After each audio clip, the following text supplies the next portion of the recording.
Bonjour, dans cette vidéo, on va traiter un exercice sur les normes sur un espace vectoriel de fonctions. On note E, l'espace vectoriel des applications de classe C1, défini sur le segment 0,1 et à valeur réelle. Une application est dite de classe C1 sur un intervalle si elle est dérivable sur cet intervalle et que sa dérivée est continue sur cet intervalle. On définit deux applications sur E. La première application a un élément f de E. Elle associe le nombre réel positif, valeur absolue de f de 0, plus 2 fois l'intégrale de 0 à 1, valeur absolue de f' de t dt. Et la deuxième application, elle associe à l'élément f le réel positif, 2 fois la valeur absolue de f de 0, plus intégrale de 0 à 1, valeur absolue de f' de t dt. On demande de montrer que la première application définit une norme sur E et que la deuxième application est une norme sur E, mais on ne demande pas de le démontrer. À la question 2, en A, on demande de donner la définition de deux normes équivalentes. En B, on demande de démontrer que les deux normes ci-dessus sont équivalentes sur E. À la question 3, on demande si toutes les normes sont équivalentes à la première norme. On peut répondre tout de suite à cette question par non. Toutes les normes ne sont pas équivalentes que si l'espace est de dimension finie. Ce n'est pas le cas ici, mais on s'attend à un contre-exemple de norme qui ne serait pas équivalente à la première norme. Les prérequis pour cet exercice sont dans le tableau, le petit tableau noir ici. On a E, un K espace vectoriel. Au K, c'est le corps R ou C. Et N, une application de E à valeur réelle. On peut enlever ici R+,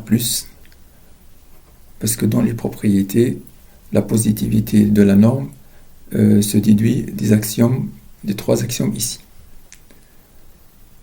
Alors, on dit qu'une application N de E dans R est une norme si elle vérifie norme de x égale à 0, ici implique, on enlève parce que la réciproque découle de l'homogénéité. Donc on a la séparation nx égale à 0 implique x égale à 0. Si la norme d'un vecteur x est nulle, ça veut dire que ce vecteur est nul. On a pour tout lambda un scalaire et pour tout x vecteur élément de E, on a la norme de lambda fois x est égal à le module de lambda fois 1 de x, la norme de x. Ici, si k est égal à c, ici c'est le module qu'on utilise. Si k égale à r, on utilise la valeur absolue. Et quel que soit x, y élément de E, la norme de x plus y est inférieure ou égale à la norme de x plus la norme de y. Ça, c'est l'inégalité triangulaire. La 2 ici, on l'appelle l'homogénéité. Et on a dit que la réciproque de la séparation, ça c'est la séparation, la première propriété c'est la séparation. La réciproque de la séparation est vraie par homogénéité. Et une norme est toujours positive par sous-additivité, c'est-à-dire par homogénéité, en utilisant n de 0 égale n de x moins x, qui est positif. N de x moins x est positif, et on démontre que n de x est supérieur ou égal à 0 pour tout x. Deuxièmement, on va utiliser aussi pour la séparation, pour montrer la séparation, une somme de termes positifs est nulle si et seulement si chaque terme est nul. Troisièmement, aussi, on va utiliser que si f est continu et positif sur AB et que A est strictement inférieur à B, alors si l'intégrale de f est nulle, ça veut dire que f est nul sur AB. Ce théorème-là s'appelle le théorème de stricte positivité de l'intégrale. C'est-à-dire si f était différent de 0, on aurait l'intégrale de f est strictement positive. Bien sûr, avec les conditions f continu et positif. Quatrièmement, c'est le théorème de la croissance de l'intégrale. Si f et g est continu sur un intervalle AB et que a est inférieur ou égal à B, si f est inférieur ou égal à g, alors l'intégrale de f sur AB est inférieure ou égale à l'intégrale de g sur AB. C'est-à-dire que l'intégrale est une application croissante. Alors, on a l'espace E des fonctions de classe C1 sur AB à valeur réelle. On a F, un élément de E. On définit la norme 1 qui est égale à l'intégrale de f de t de a à b dt. Alors ici, f est bien intégrale parce que f est de classe C1 sur un segment, sur un intervalle fermé. Et donc ça c'est la norme 1, c'est la norme avec laquelle on va donner un contre-exemple ici. Pour 3, on dit que la suite fn d'éléments de E converge vers l'élément f si la limite de la norme de fn moins f quand n tend vers plus l'infini égale à 0. Ici, on dit que fn converge vers f au sens de cette norme-là. Si on utilise pour norme la norme 1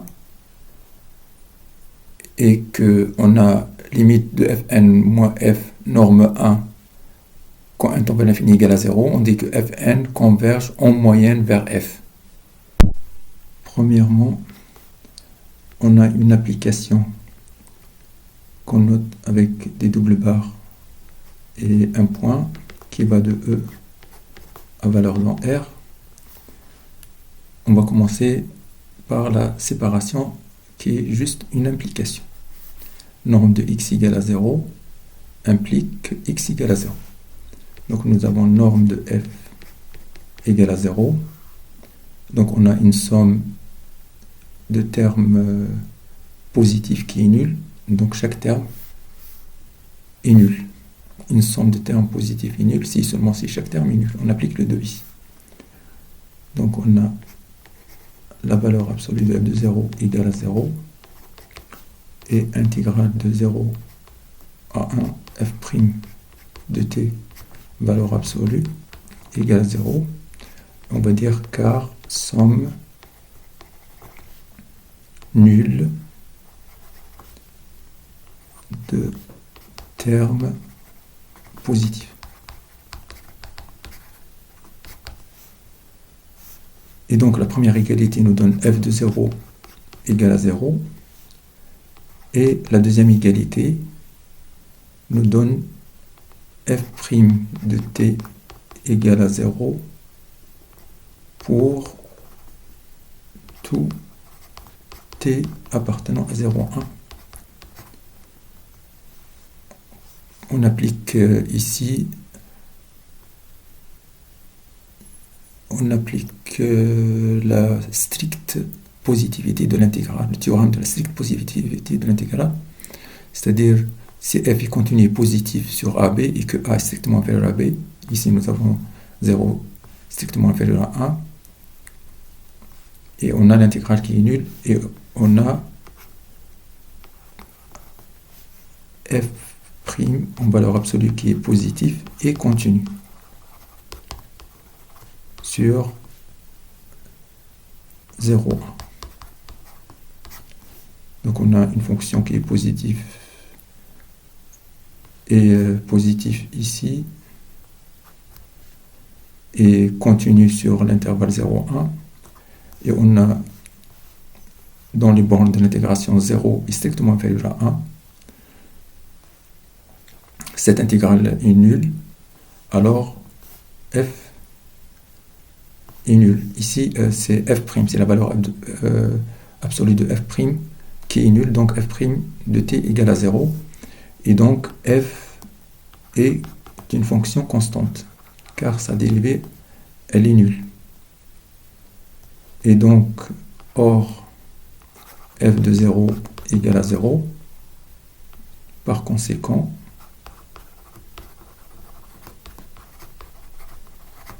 f égale à 0. Et on a montré l'implication norme de f égale à 0 implique que f égale à 0.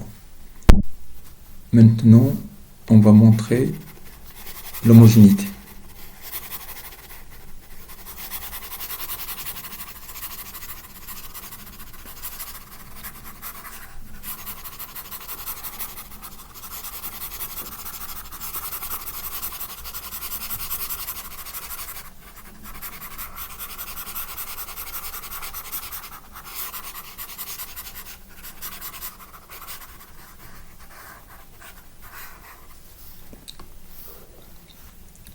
On a, quel que soit lambda un scalaire et quel que soit f un élément de E, un vecteur de E, on a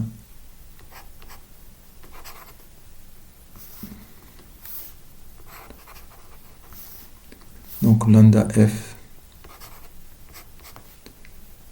égale la valeur absolue de lambda fois f de 0 plus 2 fois intégrale de 0 à 1 lambda f' de t valeur absolue dt. Donc c'est égal à, donc la valeur absolue d'un produit, c'est le produit des valeurs absolues, donc lambda fois la valeur absolue de lambda fois la valeur absolue de f de 0 plus 2 intégrale de 0 à 1. Ici, la valeur absolue de lambda fois la valeur absolue de f', et puis on utilise la linéarité de l'intégrale pour sortir le lambda ici. Valeur absolue de lambda fois valeur absolue de f',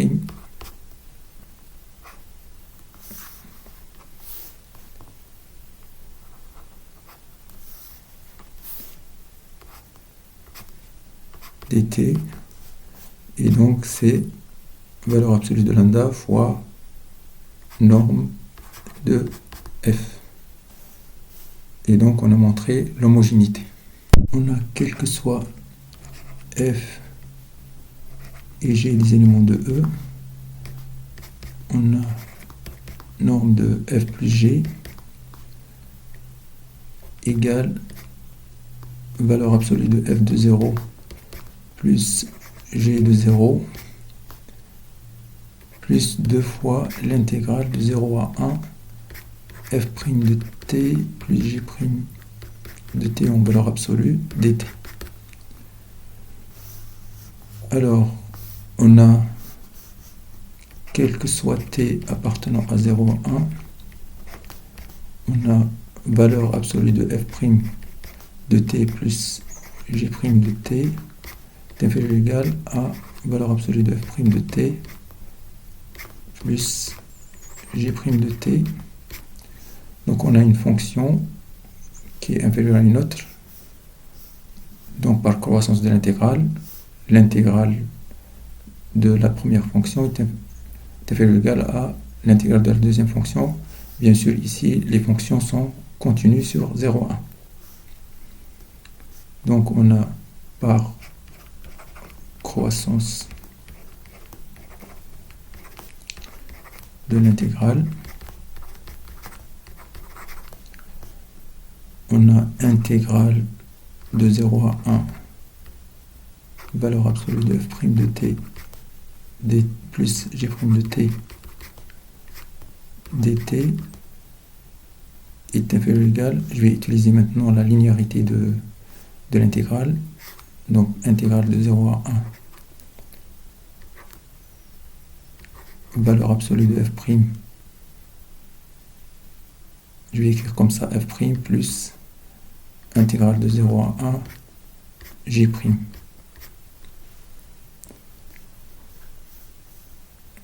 Et donc on a norme de f plus g est inférieur ou égal à, je vais rassembler les termes ici, c'est norme de f de 0 plus 2 fois l'intégrale de 0 à 1 f' de t dt plus la norme de la valeur absolue de g0 plus 2 fois intégrale de 0 à 1 g' de t dt. Donc on a bien norme de f plus g est inférieur ou égal à norme de f plus la norme de g.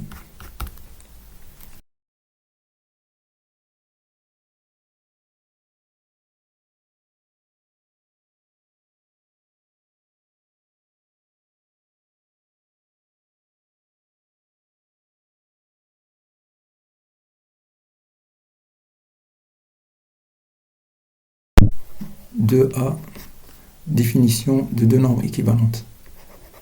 N1 et N2 sont équivalentes si pour tout f dans E, il existe alpha 1 strictement positif et alpha 2 strictement positif, deux réels strictement positifs, tels que on a l'encadrement suivant. Alpha 1 norme 2 de f est inférieur ou égal à norme 1 de f et est inférieur ou égal à alpha 2 norme 2 de f. Question B, on démontrait que ces deux normes-là sont équivalentes.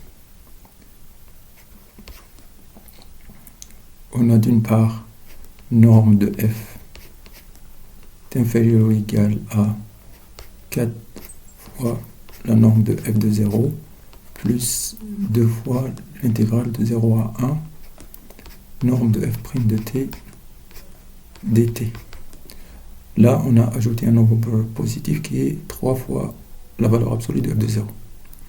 Et donc, en mettant ici 2 en facteur, on a 2 fois la norme prime de f. De plus, on a norme prime de f. On peut la majorer par 2 fois ici valeur absolue de f de 0 plus 4 fois l'intégrale de 0 à 1 f' de t dt. Là, on a ajouté 3 fois intégrale de 0 à 1 valeur absolue de f' de t dt, qui est un nombre positif. Si on met 2 en facteur, on tombe sur 2 fois la norme de f. Donc,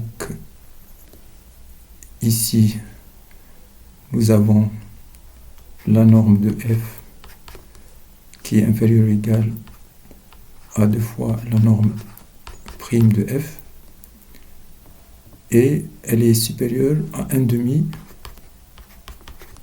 de norme prime de f. Donc les deux normes données sont bien équivalentes. Troisièmement, on va montrer que toutes les normes sur E ne sont pas équivalentes.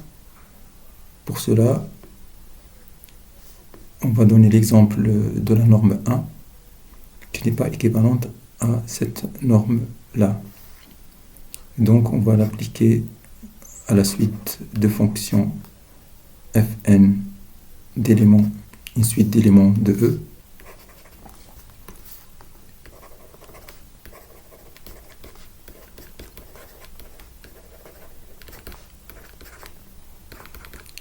Définie par quel que soit n appartenant à n étoile,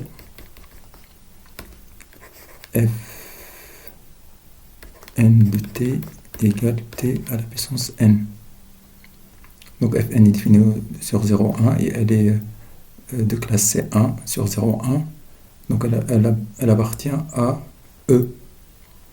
Donc on va calculer la norme de fn.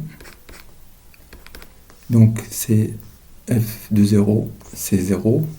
Donc c'est 2 fois l'intégrale de 0 à 1. La dérivée c'est nt à la puissance n-1 dt. Et ça c'est égal à 2. Et alors que la norme 1 de fn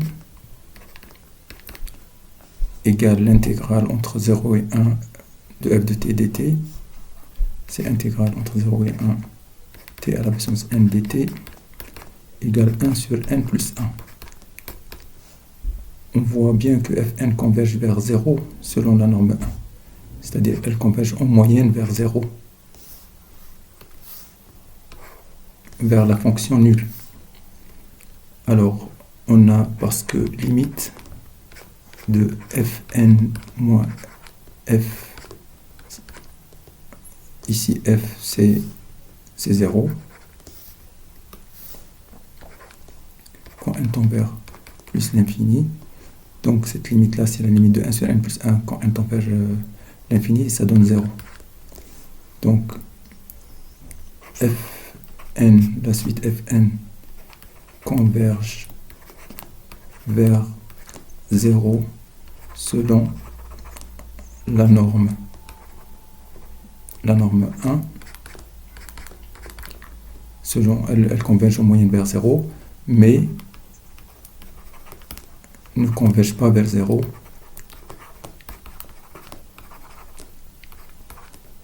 pour la norme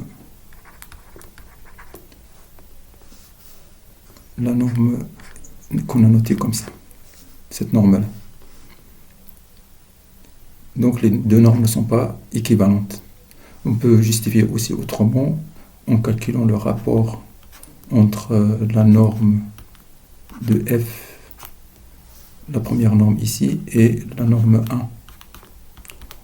Donc égal à 2 sur la norme 1 sur 1 sur n plus 1. Donc est égal 2 fois n plus 1 non borné. Donc les normes ne sont pas équivalentes.